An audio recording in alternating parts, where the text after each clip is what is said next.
پەروەردیگار لە سوورەی النەحلدا ئاەتی 112 فەرمێ وضرب الله مثلا قرية كانت آمنة مطمئنة يأتيها رزقها رغدا من كل مكان فكفرت بأنعم الله فأذاقها الله لباس الجوع والخوف بما كانوا يصنعون.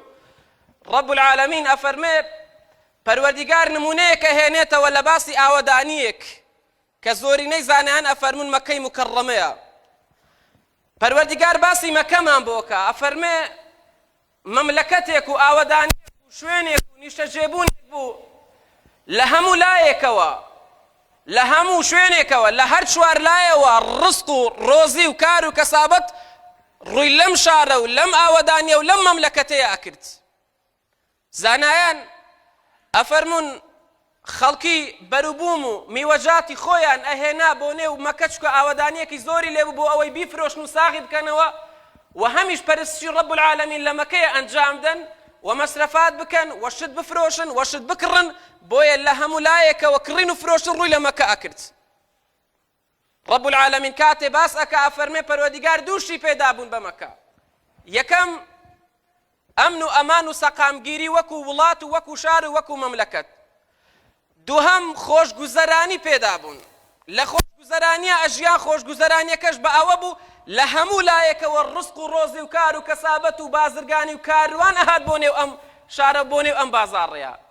بەڵام کوفری نیعمەتی ئەڵڵایان کرد. چێ خەڵکی مەکە؟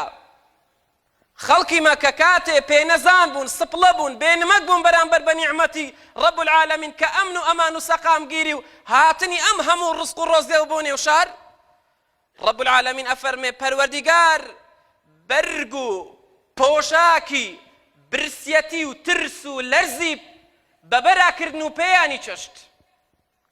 چۆن ئینسان بەرگێک لەبەرە ئێستا ئێمە بەرگمان لەبەر کرد و ئاوا بەجەستە و لاشەمانەوە نووساوە ئاوا پەروەردیگار هەم برسیەتی هەمیش ترس و لەرز و خەوفی بەجەستە و لاشەی وان نووساند.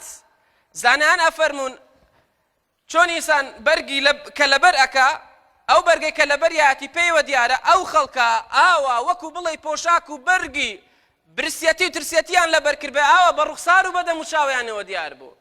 بۆ چونکە کوفری نیعمەتی ڕەب العالەمینیان کرد. پەروەردیگار ئەفەرمێ پەروەردیگاریش وای بەسەر هێنان بەهۆی ئەو گوناه و تاوانە و سەرپێچێکەوە ئەنجامیان ئەدا.